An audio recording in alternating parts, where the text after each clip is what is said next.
बिस्मिल्लाहिर्रहमानिर्रहीम। Exercise 2.1 question number 5 है।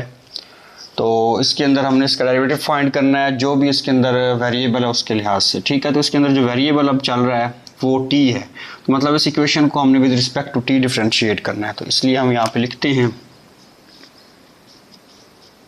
Differentiate with respect to T on both side. दोनों side पे हम टी के लिहाज से डिफरेंशिएट करते हैं। तो यहाँ पे क्या होगा, D Y by D T, और यहाँ पे आ जाएगा डी बाई डी टी, और इसको अंदर मल्टीप्लाई कर दें, ये हो जाएगा sine T plus cosecant T, और साथ आ जाएगा साइन टी। ठीक है, अब इसको अंदर डिफरेंशिएट, इस पे अलग डिफरेंशिएशन होगी और इस पे अलग सी होगी। तो ये आपके पास बन जाएगा D by D T sine T, और यहाँ पे भी आ जाएगा डी बाई डी टी। इसके अंदर दो फंक्शन जो आपस में मल्टीप्लाई हो रहे हैं, एक कोसिकेंट टी है और एक है साइन टी। अब साइन का डेरिवेटिव क्या होता है, विद रिस्पेक्ट टू टी ले रहे हैं, साइन का डेरिवेटिव आएगा कॉस टी। ठीक है, इसके अंदर आगे एंगल है तो एंगल के लिहाज से डिफ्रेंशिएशन हो रही है, तो लिहाजा टी का टी के लिहाज से डेरिवेटिव 1 होता है, तो वो लिखने की जरूरत नहीं है। प्लस यहाँ पे प्रोडक्ट रूल लगे, first term as it is, derivative of the second term plus second term as it is derivative of the first term आ जाएगा। तो ये हमारे पास बन जाएगा cos t plus cosecant t. अब साइन का डेरिवेटिव क्या होता है जी, cos t, तो आगे एंगल t है तो t का t के लिहाज तो 1 ही होगा, प्लस फिर साइन टी, और कोसिकेंट का डेरिवेटिव क्या होता है, कोसिकेंट का डेरिवेटिव होता है कोसिकेंट टी और कॉट टी। ठीक है, तो ये हमारे पास कोसिकेंट का डेरिवेटिव आ जाएगा, क्या, कोसिकेंट टी कॉट टी, ये हमारे पास कोसिकेंट का डेरिवेटिव आ जाएगा।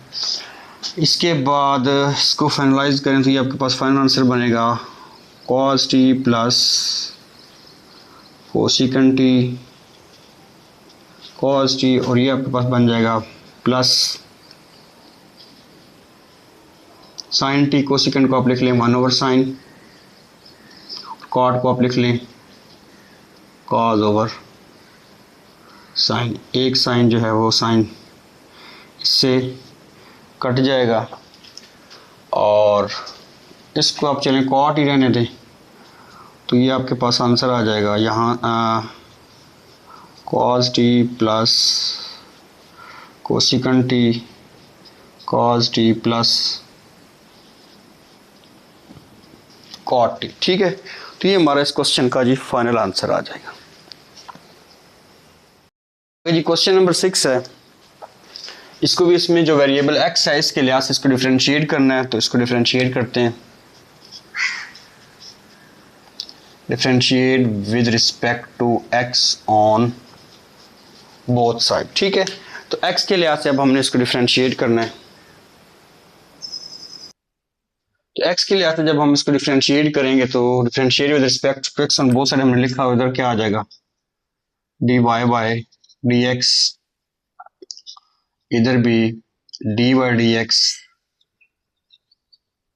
सीकेंड एक्स, प्लस इसको पावर में लिख लें। आपको पता है स्क्वायर रूट की पावर क्या होती है, 1/2। एक्सपोनेंशियल फॉर्म में लिख लिया इसको -10, और ये हमारे पास सीकेंड का डेरिवेटिव क्या आ जाएगा, सीकेंड एक्स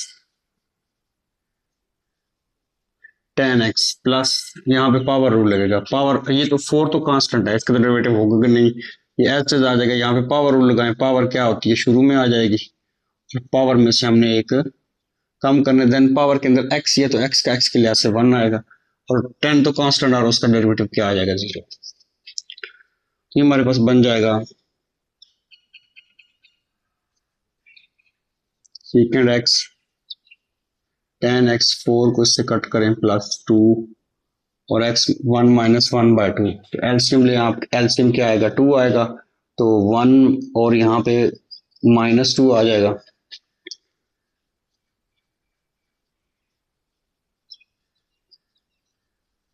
तो x की पावर 1 - 2 -1/2 आएगा।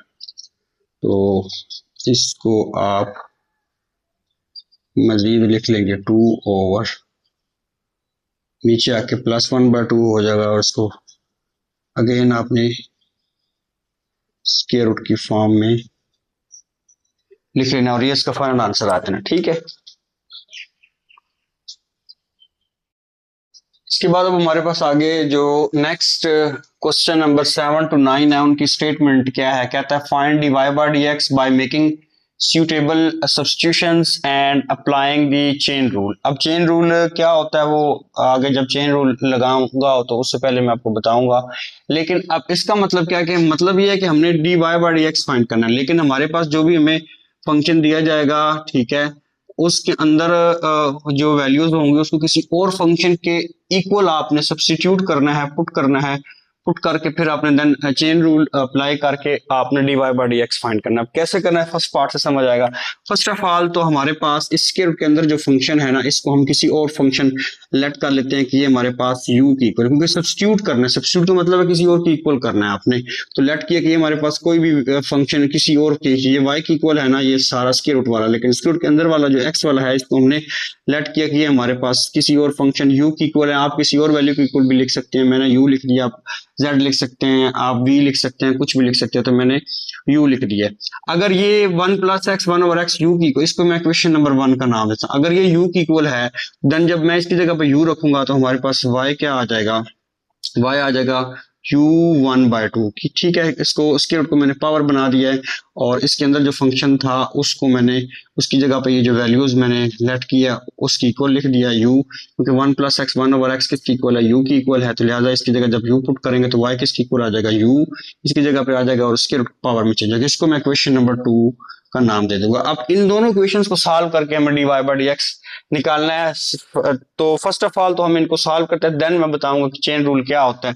फर्स्ट वाली इक्वेशन में क्योंकि x आ रहा है तो इसको x के लिए ऐसे डिफरेंशिएट करेंगे, सेकंड वाली इक्वेशन में u आ रहा है तो इसको u के लिए ऐसे डिफरेंशिएट करते हैं।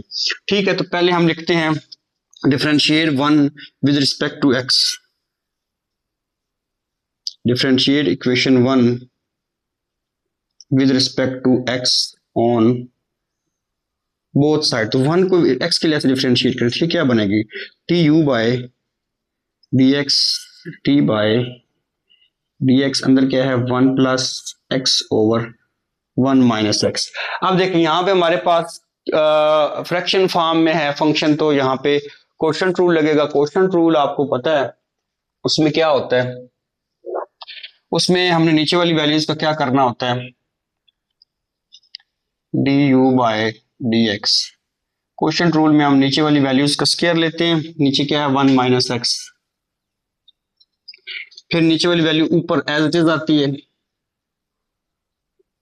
डेरिवेटिव लेते हैं हम ऊपर वाली वैल्यू का। मैं डायरेक्ट डेरिवेटिव ले रहा हूँ, 1 का डेरिवेटिव 0 आएगा और x का क्या आ जाएगा 1, तो मैं 1 ही लिखूंगा, माइनस फिर ऊपर वाली वैल्यू एज इट इज जो क्या है 1 + x है, नीचे वाली वैल्यूज का डेरिवेटिव लें, 1 का 0 आ जाएगा और -x का क्या आ जाएगा -1, तो du बाय dx हमारे पास आ जाएगा। इसको 1 को अंदर मल्टीप्लाई करके ब्रैकेट ओपन करें 1 - x, ये आपके पास हो जाएगा माइनस माइनस क्या प्लस, ब्रैकेट ओपन करें 1 + x, नीचे है 1 - x का स्क्वायर, प्लस x - x से कट जाएगा तो 1 + 1 कितना हो जाएगा 2, 1 - x का square.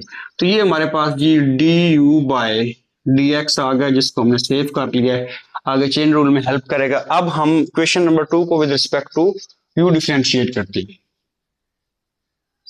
Differentiate 2 with respect to u, क्योंकि इसमें u वाला वेरिएबल है तो इसलिए इसको u के लिए ऐसे करेंगे, क्या बनेगा dy बाय du। तो यहाँ पे पावर रूल लगाएं तो 1/2 शुरू में आ जाएगा और पावर में से कम करेंगे, 1/2 में से कम करेंगे तो -1/2 आएगा। ठीक है, 1/2 -1 करेंगे तो -1/2 आ जाएगा। इसको आप नीचे ले आए और नीचे आके आपके पास क्या हो जाएगा u की पावर +1/2 हो जाएगा। अब u जो आपने लेट किया था वो वापस पुट करें, तो u जब हम यहाँ पे वापस पुट करेंगे, ठीक है, u को अब हमने यहाँ पे वापस पुट करना है, तो u को जब हम यहाँ पे वापस पुट करेंगे तो ये हमारे पास आएगा dy by du is equal to 1/2, u की वैल्यू क्या है हमारे पास 1 + x, इस पे अलग आ जाएगा 1/2 और नीचे 1 - x, इस पे अलग से 1/2, ये 1/2 डिवाइड हो रहा है, ऊपर जाके क्या हो जाएगा 1 - x की पावर 1/2, ऊपर जाके 1 से मल्टीप्लाई हो जाएगा, नीचे क्या 2, 1 + x 1/2। अब हमें लगाना है जी चेन रूल। अब चेन रूल क्या है, उसके लिए हमें इन दोनों वैल्यूज को जिनको मैंने सर्कल किया हुआ है इनको हमने यूज करना है। चेन रूल से हमारे पास एक du/dx है और एक dy/du है, और हमने चेन रूल लगाकर dy/dx फाइंड करना।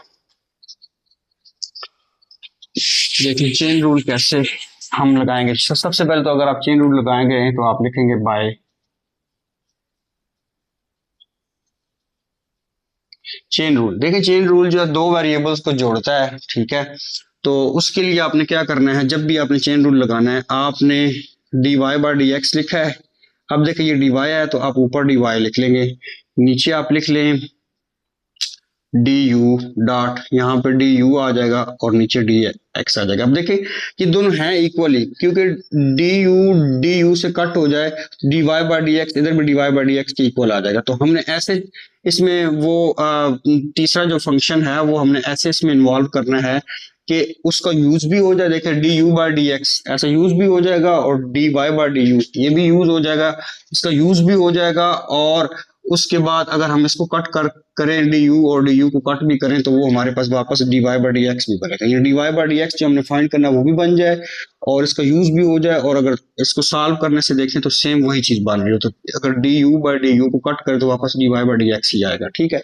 तो इस तरीके से हमने अब इनमें वैल्यू यूज करनी है। dy/du की वैल्यू हमारे पास क्या है, वो है 1 - x की पावर 1/2 और नीचे क्या है 2 × 1 + x की पावर है 1/2 डॉट du/dx हमारे पास ये है, ये हमारे पास क्या है 2/1 - x की पावर 2 है।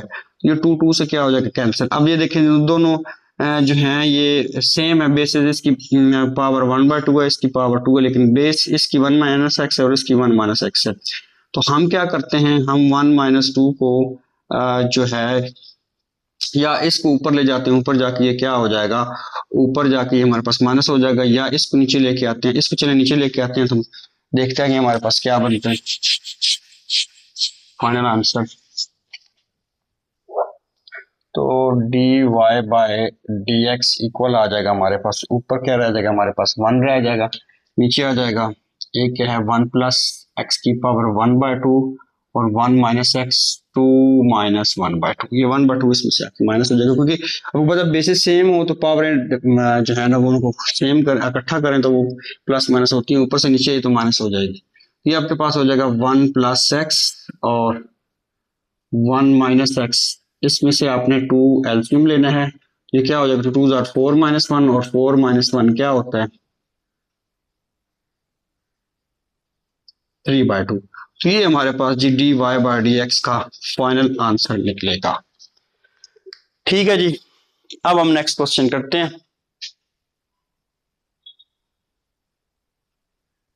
आगे क्वेश्चन नंबर 8 है, सेम इसी तरीके से इसी पैटर्न्स के ऊपर हमने इस क्वेश्चन को करना है, चेन रूल अप्लाई करना है हमने। तो ये जो अंदर वाला फंक्शन है इसको हम इक्वल कर लेंगे किसी और वेरिएबल लेट u की इक्वल।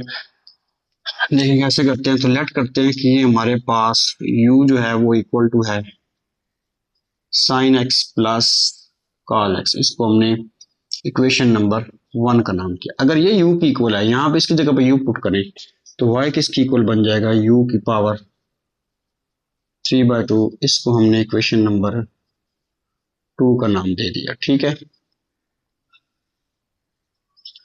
अब 1 को with respect to x differentiate करेंगे क्योंकि इसमें x वेरिएबल है, और 2 को हम with respect to u differentiate करेंगे क्योंकि इसमें u वेरिएबल। तो यहाँ पे हम लिखते हैं डिफरेंशिएट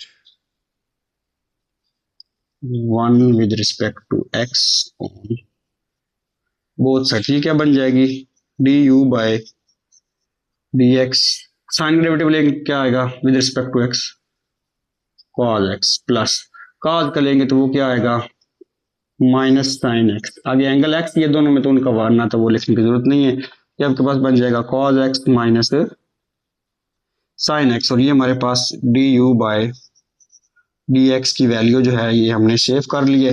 अब आगे क्वेश्चन 2 है, इसको डिफरेंशिएट करते हैं। Differentiate two with respect to u on both side. अब 2 को हमने with respect to u differentiate करना है, तो ये क्या हो जाएगी, dy by du। Power rule लगाइए, पावर शुरू में 3/2 शुरू में, पावर में से एक काम करें 3/2 -1,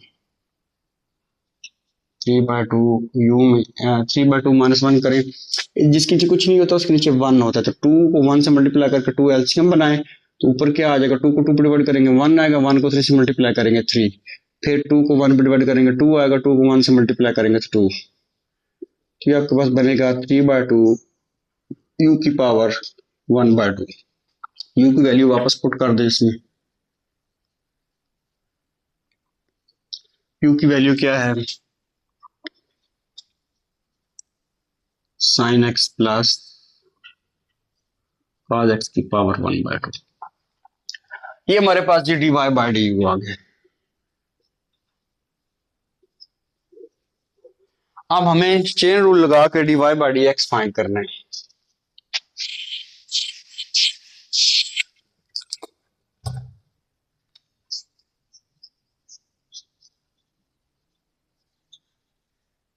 चेन रूल क्या है, dy by dx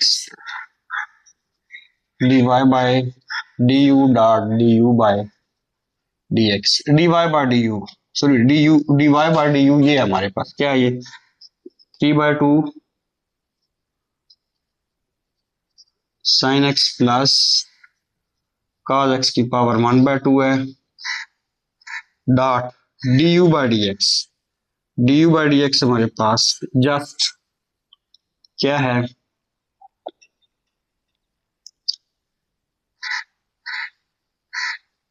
sin x plus cos x की पावर 1 है, इसकी पावर 1/2 है, तो 1 और 1/2 कितना होता है 3/2, 1/2 और प्लस 1 करेंगे तो वो 3/2 आ जाएगा। तो ये हमारे पास जी dy बाय dx का आंसर आ जाएगा जो हमने फाइंड करना था। ठीक है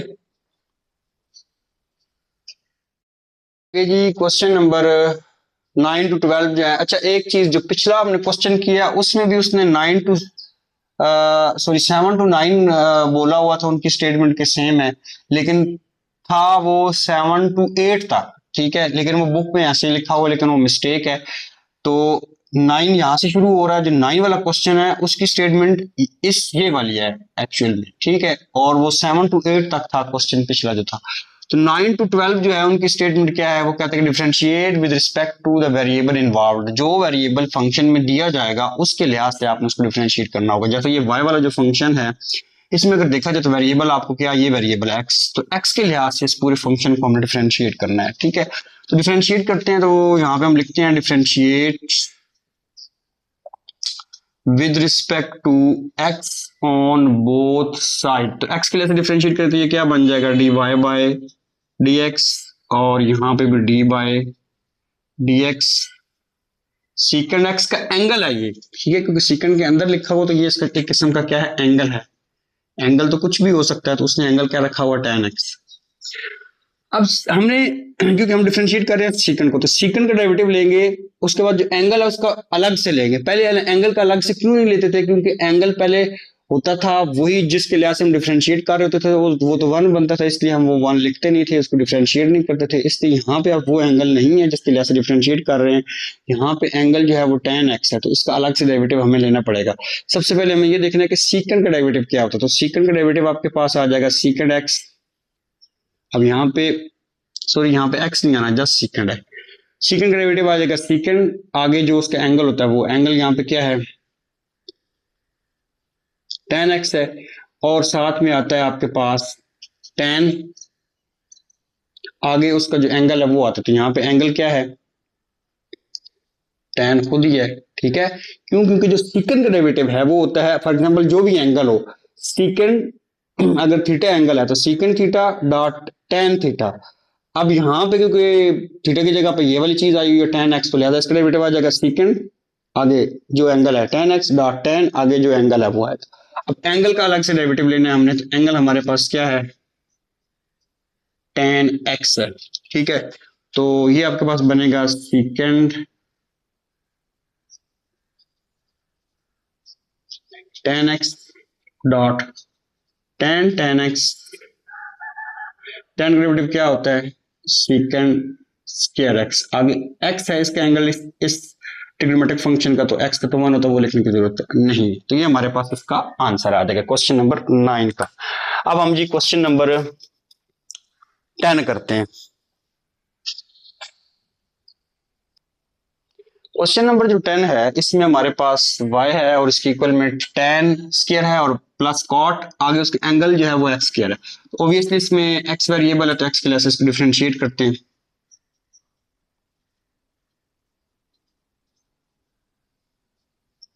तो x के लिए इसको डिफरेंशिएट कर दिया, क्या बनेगा, dy बाय dx। इस पे आप पावर रूल लगाएं, पावर शुरू में आ जाएगी, 2 शुरू में आ जाएगा, और ये क्या हो जाएगा, tan x, पावर में से कम करेंगे तो 2 पावर, तो लिहाजा वो 1 लिखने की जरूरत नहीं। आगे एंगल जो है वो x है, तो x का तो डेरिवेटिव 1 होता है, लिखना है तो लिख लें, वैसे ना भी लिखे तो कोई फर्क नहीं पड़ता। प्लस आगे है cot, cot का डेरिवेटिव क्या होता है, cot का डेरिवेटिव होता है माइनस कोसिकेंट स्क्वायर x, तो लिहाजा माइनस कोसिकेंट, ऊपर आएगा स्क्वायर, आगे एंगल वो आएगा जो कॉट का एंगल है, तो कॉट का एंगल क्या है, एक्स स्क्वायर।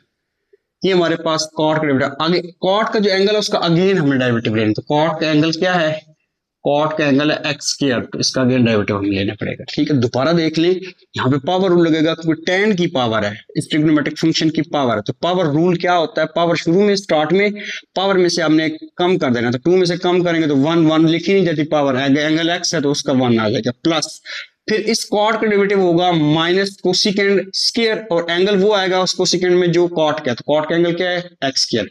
और अगेन से एंगल का डेरिवेटिव लेंगे, तो एंगल का डेरिवेटिव क्या होता है, एंगल हमारे पास क्या है, एक्स स्क्वायर है, तो उसका डेरिवेटिव हमने आगे लिख दिया है, वो अब आगे हम ले लेते हैं।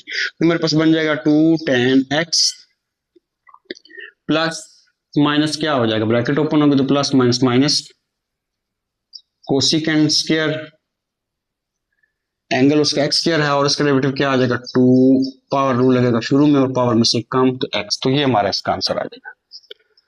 ठीक है, अब हम जी आगे क्वेश्चन नंबर 11 करते हैं। सॉरी, ये वाला जो क्वेश्चन था, ये वाला क्वेश्चन नंबर 11 था। अब हमने क्वेश्चन नंबर 10 मिस हो गया, तो 10 कर लेते हैं। ये क्वेश्चन नंबर 11 था जिसको मैंने 10 समझ के सॉल्व कर दिया है, तो क्वेश्चन नंबर जो है ना वो 10 अब हम करेंगे।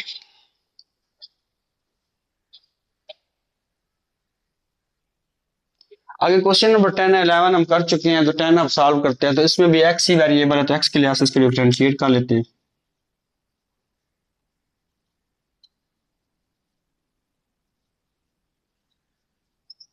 ये x के लिए डिफरेंशिएट करके क्या हो जाएगा, dy बाय dx, इसका डेरिवेटिव, इस पे पावर रूल लगेगा क्योंकि, चलिए इसको पहले पावर की फॉर्म में लिख लेते हैं फिर हम इसको, तो साइन x इसकी पावर क्या है, 1/2 है, प्लस इधर हमें डेरिवेटिव लेना है। अच्छा, ये ना हमारे पास यहाँ पे x मैंने गलती से लिख दिया, x नहीं है, cos है, और इसका एंगल क्या है, 1/2। पावर रूल लगाएं, पावर स्टार्ट में आएगी, पावर में से एक लेस कर दें,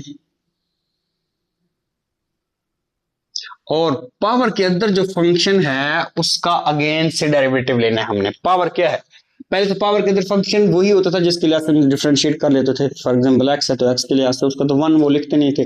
अब जो पावर के अंदर फंक्शन है वो एक्स नहीं है बल्कि कोई और है, कौन सा है, साइन एक्स, इसका अगेन डेरिवेटिव हमें लेना पड़ेगा।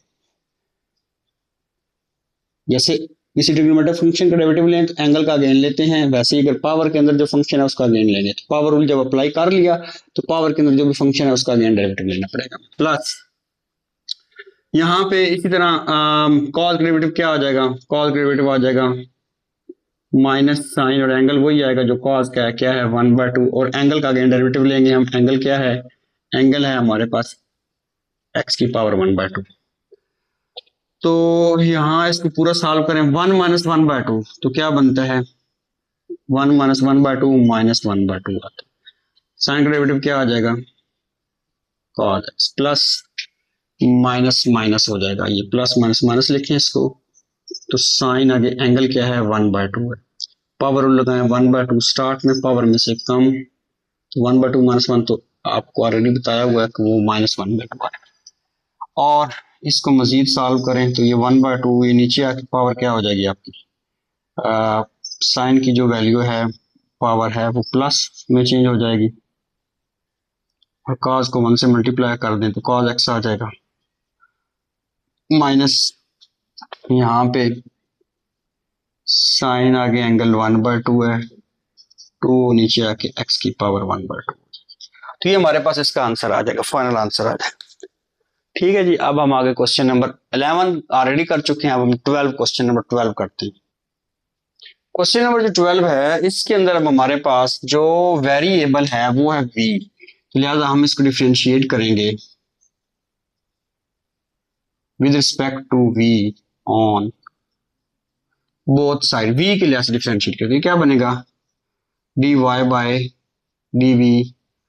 अब यहां पे देखें आपने पावर रूल लगाना है क्योंकि पावर है, ट्रिग्नोमेट्रिक फंक्शन की पावर है, फिलहाल तो इसको आप ऐसे पहले लिख लें या डायरेक्ट पावर रूल लगा लें, तो एंगल जो है वो आपके पास क्या है साइन का, वो है cos 2v, सारे की पावर क्या है 3 है, पावर को इधर भी लिख सकते हैं ऐसे भी लिख सकते हैं, तो पावर रूल लगाएं, तो पावर रूल लगाएंगे तो क्या आएगा, पावर शुरू में पावर में से आपने कम कर देना है,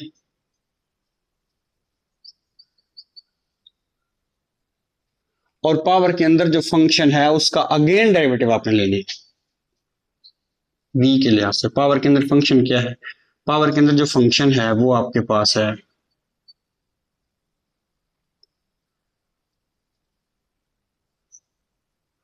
या इसको आप ऐसे ही लिख लें, क्या है वो फंक्शन साइन cos 2, ठीक है, तो ये आपके पास बन जाएगा 3 साइन cos 2v, और ऊपर पावर क्या रह जाएगी 2, और इसका डेरिवेटिव लेंगे v के लिहाज से, तो साइन डेरिवेटिव क्या होता है cos का, अंदर एंगल वही आएगा जो साइन का एंगल, तो साइन का एंगल तो cos 2v है। उसके बाद एंगल का अगेन से डेरिवेटिव लेना है, तो एंगल क्या है हमारे पास v के लिहाज से करें तो एंगल है cos 2v, ठीक है, तो ये हमारे पास बनेगा 3 साइन एंगल है cos 2v की पावर 2, भी आ जाएगा cos उसका एंगल है cos 2v, और इसका अगेन डेरिवेटिव का डेरिवेटिव क्या होता है माइनस साइन, एंगल इसका वही आएगा जो इसका है क्या है 2v, आगे से एंगल का अगेन डेरिवेटिव लें तो 2v का डेरिवेटिव क्या आएगा v के लिहाज से 2 आएगा, ठीक है, तो ये हमारे पास इस पे कुछ फाइनल आंसर बनेगा। मजीद इसको अगर एक स्टेप और सॉल्व करें तो ये आपके पास क्या बन जाएगा 2 और 3 मल्टीप्लाई हो जाएंगे, सारे मल्टीप्लाई हो रहे हैं, 2 और 3 मल्टीप्लाई माइनस शुरू में आ जाएगा, ये बनेगा आपके पास क्या -6, क्यों 2 3 6 होता है, और प्लस माइनस माइनस, अब इसको आप लिखें ये आपके पास बनेगा साइन cos 2v स्क्वायर है, फिर आगे cos है, इसका एंगल क्या है cos 2v है, और फिर ये तो मैंने लिख दिया शुरू में साइन 2v, तो ये हमारे पास इसका फाइनल आंसर आ जाएगा, ठीक है जी।